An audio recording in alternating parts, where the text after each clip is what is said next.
Hey welcome back to my channel guys. I hope आप लोग अच्छे होंगे और लाइफ है एंजॉय कर रहे होंगे। सो यार बहुत टाइम हो गया था वीडियो बनाए हुए और मेरे पास कुछ क्वेरीज भी आई थी भाई लोगों की जो कि बहुत ज़्यादा कंफ्यूज थे महिंद्रा XUV700, टाटा सफारी और महिंद्रा स्कॉर्पियो एन के बीच में, जिनका बजट आई थिंक 27-28 से लेके मैं या मोर स्पेसिफिकली 25 से 30 लाख के बीच में है।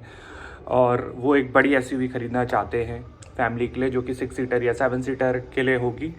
बहुत सारी क्वेरीज भी आई हुई थी मेरे को, भाई लोगों के कमेंट भी आए हुए थे और इंस्टाग्राम पे भी मैसेज आए हुए थे। तो मैंने सोचा यार इस पे ही एक वीडियो बना लेते हैं और आज की वीडियो उसी टॉपिक पे ही होगी फिर। और एकदम अनबायस्ड मैं रिव्यू करूंगा क्योंकि मैंने तीनों गाड़ियां ही चलाई हैं। तो स्कॉर्पियन मेरे दोस्त के पास है, उसकी चलाई हुई है मैंने खुद टेस्ट ड्राइव भी लिए लेते टाइम। XUV700 मेरे पास है और टाटा सफारी की भी मैंने टेस्ट ड्राइव ली हुई है काफ़ी अच्छे से, ऐसी नहीं मतलब काफ़ी 40-50 किलोमीटर। और मेरे एक फ्रेंड की भी है तो वो भी मैंने चला के देखी हुई है काफ़ी। उस पर ही बात करेंगे। और टाटा की गाड़ी मेरे पे पहले भी थी, इंडिगो मांजा। टाटा से अपना मैं एक्सपीरियंस भी शेयर कर सकता हूँ। उससे रिलेटेड ये वीडियो होगी। वीडियो स्टार्ट करते हैं। बट अगर आप चैनल पर फर्स्ट टाइम है, अगर आपने सब्सक्राइब नहीं किया तो आप सब्सक्राइब कर लेना। और अगर आपको वीडियो पसंद आए तो लाइक और शेयर ज़रूर करना और कमेंट करके बताना अगर कोई फीडबैक चाहिए हो। और अगर किसी बात से आप डिसएग्री करते हो तो आप वो भी बता सकते हो, कोई प्रॉब्लम नहीं है उसकी। यार बात करते हैं कि 25 से 30 लाख में आपके पास क्या ऑप्शन आता है बड़ी एक्सयूवीज़ में। प्राइमरली अभी अगर आप इंडियन कार्स देखें तो हमारे पास तीन ही ऑप्शन हैं टू बी मोर स्पेसिफिक, जिसमें महिंद्रा की XUV700 आती है, टाटा की सफारी आती है। हैरियर को मैं भी नहीं कर रहा हूँ क्योंकि मैं इसमें 6 या 7 सीटर ही काउंट कर रहा हूँ। भाई ये मत बोलना कि भाई हैरियर क्यों नहीं इंक्लूड की। हैरियर 5 सीटर सेगमेंट में, तो उस पर मैं एक अलग वीडियो बना दूंगा। और इसीलिए थार रॉक्स भी नहीं कर रहा हूँ, ठीक है। और महिंद्रा स्कॉर्पियो एन और टाटा सफारी के बीच में रहेगी ये वीडियो। आपको क्यों 2025 में, अगर आप पे 25 से 30 लाख हैं तो आपको कौन सी कार लेनी चाहिए, हम उस पर ही बात करेंगे। यार सबसे पहले अगर मैं बात करूँ कि हमें अपनी प्रायोरिटी पता होनी चाहिए कि हमें हमारी एग्जैक्ट रिक्वायरमेंट क्या है कार लेने के लिए। हम कार तो ले लेते हैं बट हमें दूसरों को देख के शो ऑफ करने के लिए नहीं लेनी है। हमें पहले अपनी एग्जैक्ट रिक्वायरमेंट पता होनी चाहिए कि क्या हमारी रिक्वायरमेंट है, बेसिकली हमारी फैमिली की नीड क्या है, हमारी की नीड क्या है, हमें कितनी गाड़ी यूज़ करनी है, डे टू डे यूज़ करनी है या सिर्फ ट्रिप्स पे यूज़ करनी है या कभी कभार बस निकालनी है पार्टी वार्टी के लिए। तो इस हिसाब से हमें ये चीज़ पता होनी चाहिए कि हमें गाड़ी कब यूज़ करनी है। तो ये सबसे ज़्यादा इंपॉर्टेंट है। तो आप कभी भी जब बजट डिसाइड करते हो तो उससे पहले आप अपनी रिक्वायरमेंट डिसाइड करो कि आपकी एग्जैक्ट रिक्वायरमेंट क्या है कोई भी गाड़ी खरीदने के लिए। और ये सिर्फ बड़ी गाड़ियों के लिए नहीं, किसी भी गाड़ी के लिए यार। आप कोई भी, आप फर्स्ट टाइम बायर हो, सेकेंड टाइम बायर हो, यूज्ड कार बायर हो, आपको पहले अपनी रिक्वायरमेंट पता होनी चाहिए, ठीक है। उसके बाद आप ये देखो कि आपका सर्विस सेंटर कौन सा आपके घर के आसपास है, ठीक है। और क्या उसकी परफॉर्मेंस है, मतलब बेसिकली कुछ फीडबैक लो। यूज़र्स जो वहाँ पे जाते हैं उनसे पूछो कि भाई क्या इनका रिव्यूज़ पढ़ो वहाँ के सेंटर पे, गूगल पे। तो आप ये सब चीज़ें कर सकते हो। अब आते हैं वीडियो पे कि यार इन तीनों में से हमें कौन सी कार चूज़ करनी चाहिए। यार पहले मैं बता दूँ कि तीनों ही कार बहुत ही अमेजिंग कार है, तीनों की अलग ही कैपेबिलिटीज़ हैं, ठीक है। तीनों अलग अलग पर्पस के लिए, मुझे ऐसा लगता है। और अगर मैं बहुत स्पेसिफिकली बोलूँ तो मुझे लगता है कि स्कॉर्पियो एन मतलब लुक वाइज सबसे अच्छी लगती है मेरे को। और सबसे अच्छी स्कॉर्पियो एन लगती है सामने से, उसके बाद टाटा सफारी लगती है और उसके बाद XUV700 लगती है। और उसका रीज़न ये भी है कि XUV700 को आए हुए 3-4 साल हो गए हैं मार्केट में, और आज नहीं तो कल 1-1.5 साल में उसका फेसलिफ्ट आ जाएगा, ठीक है। तो ये तो वही लुक ऐसी चीज़ है कि यार ये बहुत ही सब्जेक्टिव है। बट अगर मैं बोलूँ कि अगर आपकी वो है कि आपको बस रोड प्रेजेंस चाहिए तो उसके लिए आप पे सबसे स्कॉर्पियो एन और टाटा सफारी ही आती हैं। XUV700 में इतना अच्छा रोड प्रेजेंस नहीं है, ये तो बिल्कुल श्योर है। मतलब और नो डाउट वो भी बहुत अच्छी गाड़ी है, मैं खुद यूज़ कर रहा हूँ, अच्छी गाड़ी है और मेरे को सबसे अच्छी वही लगती है। इट्स नॉट कि मैंने ली है, बट ओवरऑल पैकेज अगर मैं देखता हूँ। बट हाँ, अगर आपकी प्रायोरिटी है कि आपको बस टशन दिखाने के लिए चाहिए, दबंगई करने के लिए चाहिए, मतलब सिर्फ आपको रोड प्रेजेंस मैटर करता है, स्कॉर्पियो एन और टाटा सफारी आपको चूज़ करना चाहिए। और अगर आपको ओवरऑल पैकेज देखना है तो शायद आप XUV700 या टाटा सफारी पे भी जा सकते हो, ठीक है। अब आप नेक्स्ट चलते हैं, ये तो हो गई लुक की बात। उसके बाद आते हैं फीचर्स की बात। तो यार फीचर्स की अगर मैं बात करूँ तो तीनों ही गाड़ी में लगभग सब फीचर्स मिलते हैं। बट टाटा सफारी नंबर 1 पे है, उस पर आई थिंक जितने फीचर्स होते हैं सब कुछ आता है। और लगभग सारे फीचर्स, सिमिलर फीचर्स आपके महिंद्रा XUV 700 में भी आ जा सकता है। सो इसको मैं ऐसे ब्रेक डाउन करूँगा कि अगर आपको लेट्स से आपको थर्ड रो यूज़ करनी है मोर फ्रिक्वेंटली लॉन्ग ट्रिप्स पे और समथिंग लाइक दैट, सो आप टाटा सफारी चूज़ कर सकते हो, क्योंकि उसकी जो थर्ड रो है वो इन तीनों गाड़ियों से सबसे बेस्ट है। सो नंबर 1 पे टाटा सफारी की थर्ड रो है, उसके बाद XUV 700 की है, और नंबर 3 पे टाटा स्कॉर्पियो एन की आती है, जो मैंने बैठ के और ट्राई करके देखा, और ड्राइव पे जो मेरे साथ लोग बैठ के गए थे उनसे फीडबैक जो मैंने लिया है। ठीक है, मैंने एक वीडियो भी बनाई थी एक यूट्यूबर के साथ, तो उसमें भी मैंने अपना एक्सपीरियंस शेयर किया था। बाकी अगर आप ऐसी गाड़ी चाहते हो जिसमें आप पीछे बैठो, आप खुद ड्राइव ना करो, ठीक है, और पीछे भी वेंटिलेटेड सीट हो, मतलब आप बॉस मोड में बैठ के एकदम गाड़ी वाड़ी में ट्रैवल करना चाहते हो, और शॉफर ड्रिवन कार चाहिए टू बी मोर स्पेसिफिक, सो उसमें मुझे लगता है कि यार टाटा सफारी को थोड़ा एज है, क्योंकि उसकी पीछे की सीट्स भी वेंटिलेटेड आती हैं और एक अच्छा मतलब एक कंफर्टेबल राइड रहती है। तो कंफर्ट के मामले में वो नंबर 1 है, उसमें कोई डाउट नहीं है। ठीक है, तो सेकेंड सीट उसकी काफ़ी ज़्यादा कंफर्टेबल है और विद वेंटिलेटेड मोड, और आप उसको अभी आपको वो 6 सीटर वर्जन तो boss seat and all that वो सब भी मिल ही जाता है। सो इस वजह से वो एज मिल जाता है। XUV 700 में भी आती थी, बट अब उन्होंने फिर से डिसकंटिन्यूड कर दी है 6 सीटर वर्जन अपना, क्योंकि इतनी ज़्यादा सेल नहीं हो रही थी। सो अगर इस चीज़ में टाटा को थोड़ा सफारी को थोड़ा एज मिल जाता है। ठीक है, उसके बाद यार नेक्स्ट चीज़, सो मैं इसमें थोड़ा ये बता रहा हूँ कि यार मैं ज़्यादा ना फीचर इतना कंपेयर नहीं करूँगा, वो सब लिस्ट आपको ऑनलाइन मिल ही जाती है, तो उसमें मैं क्या ही बात करूँ, और हज़ारों वीडियोज़ है, मैं एक रियल यूज़र के थ्रू ही इस वीडियो में बात कर रहा हूँ। सो उसके बाद आगे चलते हैं कि फॉर एग्जांपल आप खुद ड्राइविंग एंथुसियास्ट हो, सो बट चलो उससे पहले हम ये बात करते हैं कि स्कॉर्पियो एन किसको लेनी चाहिए। तो स्कॉर्पियो एन यार बहुत ही शानदार गाड़ी है, और अगर आप कहीं पहाड़ वहाड़ पर रहते हो या आपको कभी कभार ऑफ रोडिंग करनी है, तो यार उसका 4x4 बहुत ही अमेजिंग है, और सस्पेंशन भी गाड़ी का बहुत अच्छा है। बट उसमें बस एक ही प्रॉब्लम है कि अगर आपके घर में पीछे कोई बैठ रहा है तो यार गाड़ी में बॉडी रोल बहुत है, क्योंकि वो एक्सपेक्टेड ही है, वो बॉडी ऑन फ्रेम कार है, और टाटा सफारी और XUV 700 आपकी मोनोकॉक चेसी पे बनी हुई है। सो इस वजह से उस पर यार राइड कंफर्ट उतना अच्छा नहीं है। हाँ, एज अ ड्राइविंग सीट आपको बहुत ही अच्छी पोजीशन, मुझे लगता है कि सबसे जो बेस्ट पोजीशन मिलती है वो इन तीनों गाड़ियों में वो स्कॉर्पियो एन में मिलती है। तो अगर आपको आगे वाली सीट पे बैठ के एकदम फुल टशन में गाड़ी चलानी है और एकदम कंफर्टेबल होकर चलाना है, सो आपके लिए स्कॉर्पियो एन बनी है।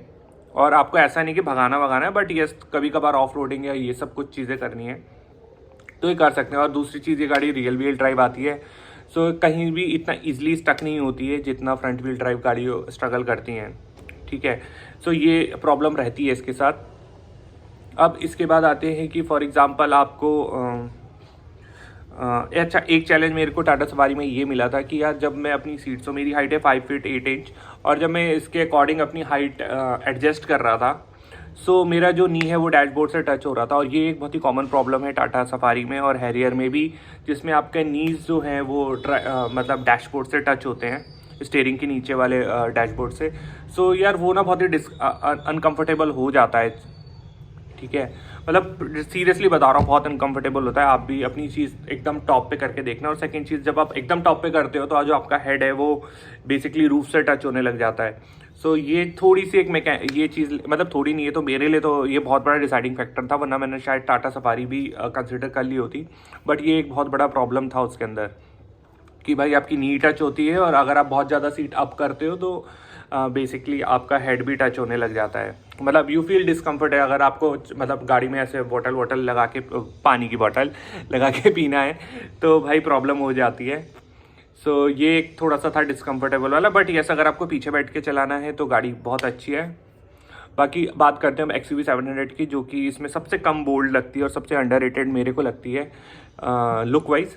क्योंकि यार ये गाड़ी का जो लुक है थोड़ा सोफिस्टिकेटेड है, ऐसा दबंग वाला या उस टाइप का लुक नहीं है। उस हिसाब से रोड प्रेजेंस नहीं मिलती है जितनी बाकी दोनों गाड़ियों को मिलती है। बट अगर मैं बोलूँ कि मैंने ये गाड़ी स्पेसिफिकली क्यों ली थी, तो इसमें यार पहली चीज़ मैं आपको बता दूं कि इसका जो ग्राउंड क्लियरेंस है वो स्कॉर्पियो एन से बेटर है, और टाटा सफारी के ऑलमोस्ट 3-4 mm का ही डिफरेंस है। तो इसका ग्राउंड क्लियरेंस बहुत अच्छा है, गाड़ी कहीं से भी निकल जाती है। सबसे बड़ी बात उसमें ये है कि अगर आप इन तीनों कार को चलाओगे तो आपको सबसे ज़्यादा जो फन आने वाला है वो XUV 700 में आने वाला है, क्योंकि ऑब्वियसली इसमें पावर सबसे ज़्यादा है कंपैरेटिवली इन दोनों कारों के। तो इसमें 184 bhp आता है, हॉर्स पावर में और 450 Nm का टॉर्क आता है कंपेयर टू, मैं अगर सफारी और स्कॉर्पियो एन की बात करूँ जो कि 174 bhp और 350 और 370 Nm के टॉर्क के बीच में जनरेट करती हैं। सो इस हिसाब से XUV 700 का पावर बहुत ज़्यादा आता है और पेट्रोल में तो ये और भी पावरफुल हो जाती है, 200 bhp की हो जाती है। और माइलेज भी अगर मैं कंपेयर करूँ तो इन तीन कारों से मैं सबसे ज़्यादा XUV 700 का आता है, क्योंकि just because of its aerodynamics और ये जो चीज़ें डिज़ाइन होती है उसकी वजह से। तो पावरफुल इंजन भी है, आपको मज़ा भी आ रहा है गाड़ी चलाने में। मैंने यार दोनों ही कारों के साथ ड्रैग रेस करी, XUV 700 की टाटा सफारी के साथ भी और स्कॉर्पियन के साथ में। वीडियो डिस्क्रिप्शन में या इधर लगा दूंगा कहीं, तो आप देख लेना। और दोनों में यार XUV 700 का मतलब ये दोनों कारें कहीं भी XUV 700 के कंपेयर में थी ही नहीं। मतलब बाद में मुझे लगा कि यार मैंने क्यों ही ट्रैक रेस की है, क्योंकि परफॉर्मेंस के मामले में कुछ भी नहीं है। सस्पेंशन तीनों ही गाड़ियों का बहुत अच्छा है। XUV 700 का पर्सनली मैं अभी तक यूज़ कर रहा हूँ। मेरे को जो इसकी कॉमन प्रॉब्लम्स हैं जैसे सस्पेंशन नॉइज़ हो गया, इंजन वाइब्रेशन हो गया, तो ये सब चीज़ें मेरे को अभी तक नहीं फेस करने को मिली हैं। तो ये टाटा और महिंद्रा दोनों के साथ है कि भाई ये गाड़ी आप पे लक पे मिलती है। अगर गाड़ी में कुछ इशू आता है जो कि लाइक अगर PDI के टाइम पे नहीं पता चला और बाद में आ जाता है, थोड़ा चलाने के पता जाता है, तो बहुत ही मुश्किल है कि वो कभी 100% रिजॉल्व होता है। सो ये चीज़ आपको हमेशा दिमाग में रखनी है। और बाकी अगर मैं कंफर्ट की बात करूँ तो XUV 700 की भी सीट्स काफ़ी कंफर्टेबल हैं। थर्ड रो की अगर मैं बूट की बात करूँ तो इसका बूट भी सबसे ज़्यादा है, मतलब स्पेस काफ़ी ज़्यादा मिल जाता है अगर मैं स्कॉर्पियो एन से कंपेयर करता हूँ। और दूसरी चीज़ स्कॉर्पियो में बस एक नेगेटिव पॉइंट है कि जो उसका डोर है वो साइड वे ओपन होता है और टाटा सफारी और इनका अप होता है। तो यार वो भी एक सामान निकालने और चढ़ाने में एक वो प्रॉब्लम हो जाती है कि अगर आपको कभी कभी सामान लगाना और आपने गाड़ी इस डायरेक्शन में खड़ी कर दी है कि उस साइड आप डोर ओपन हो गया है, और तो थोड़ा निकालने और चढ़ाने में प्रॉब्लम हो सकती है आपको। बाकी स्कॉर्पियो एन की जो सीट्स हैं वो थर्ड रो की बिल्कुल सो थर्ड रो की बात करूँगा तो सबसे अच्छी है टाटा सफारी, उसके बाद है स्कॉर्पियो आपकी XUV and then Scorpio N. So अगर 5, 10, 20 किलोमीटर किसी बच्चे को बैठाना है तो वो बैठ सकता है। और AC वेंट भी नहीं आते हैं पीछे, जबकि XUV और टाटा सफारी में दोनों में पीछे AC वेंट्स भी आते हैं और चार्जिंग सॉकेट्स भी आते हैं।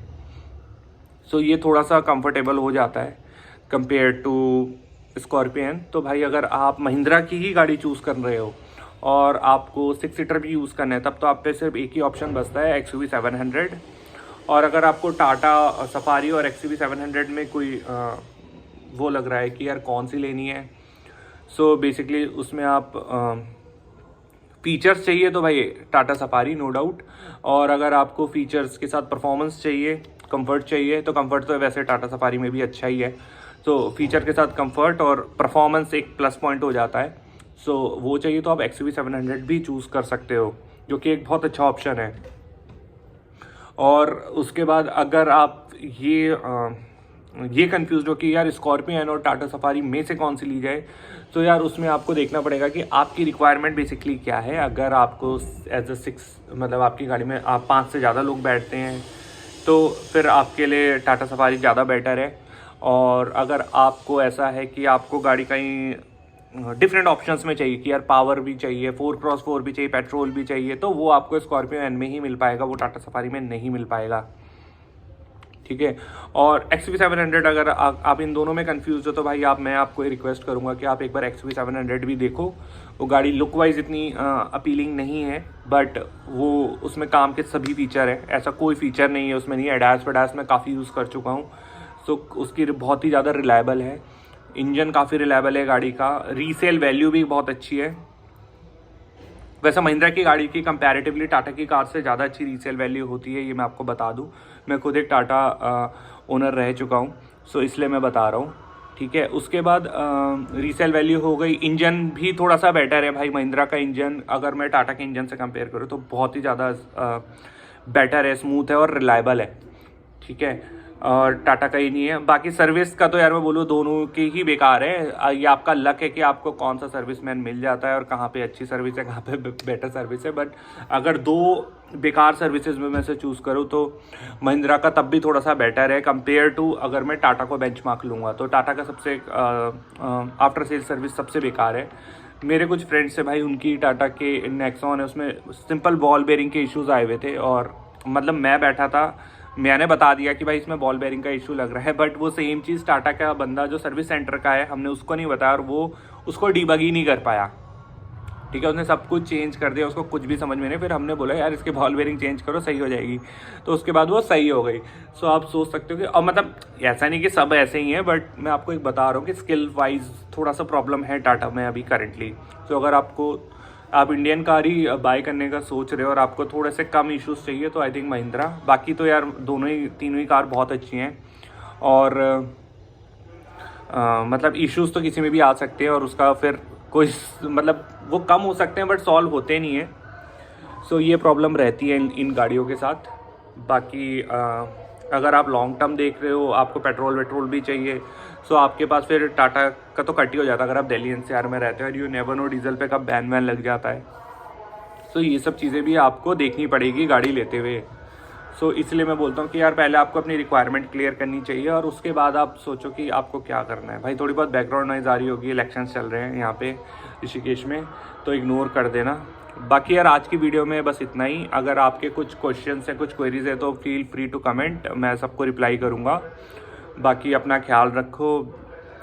Happy new year once again और बाय दोस्तों।